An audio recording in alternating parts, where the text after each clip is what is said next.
আসসালামু আলাইকুম ভিউয়ার্স, কেমন আছেন সবাই? আজ আমি রান্না করব গরুর পা। তো ফার্স্টে আমি গরুর পাটা খুব ভালোভাবে ধুয়ে নিয়েছি। তারপরে এখানে কিছু মশলা অ্যাড করব। তো এখানে আদা বাটা, রসুন বাটা, পেঁয়াজ বাটা, ধনিয়া বাটা, তো মশলাগুলো বেটে আমি এখানে নিয়েছি। এখানে দেব লবণ, হলুদ গুঁড়া,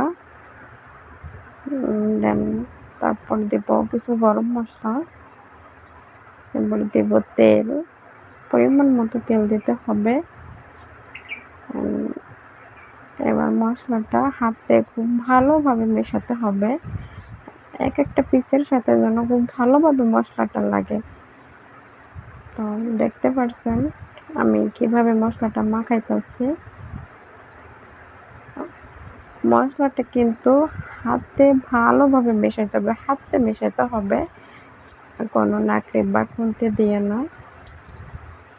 তো দেন আমার মশলাটা মাখানোর পর এইখানে আমি দিব পানি।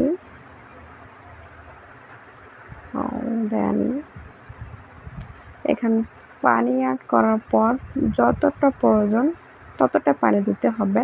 অনেক বেশি দিলে কিন্তু অনেক সিদ্ধ হয়ে গেলে খেতে ভালো লাগবে না। তো দেখতে পাচ্ছেন আমি পানি দিয়েছি।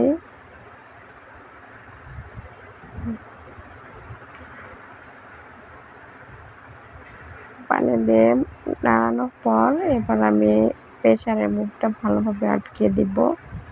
তো ফাইনাল লুক কতটা সফট হয়েছে, মাশাআল্লাহ, খেতে অনেক সুন্দর হয়েছে। তো রুটিটা আমি বানানো দেখাই নাই, অন্য ভিডিওতে দেখাবো। এই ছিল আমার ভিডিও। তো আপনারা যদি এরকম নিত্য নতুন ভিডিও পেতে চান তো আমার চ্যানেলটিকে সাবস্ক্রাইব করে বেল আইকনটি বাজিয়ে রাখবেন। টাটা।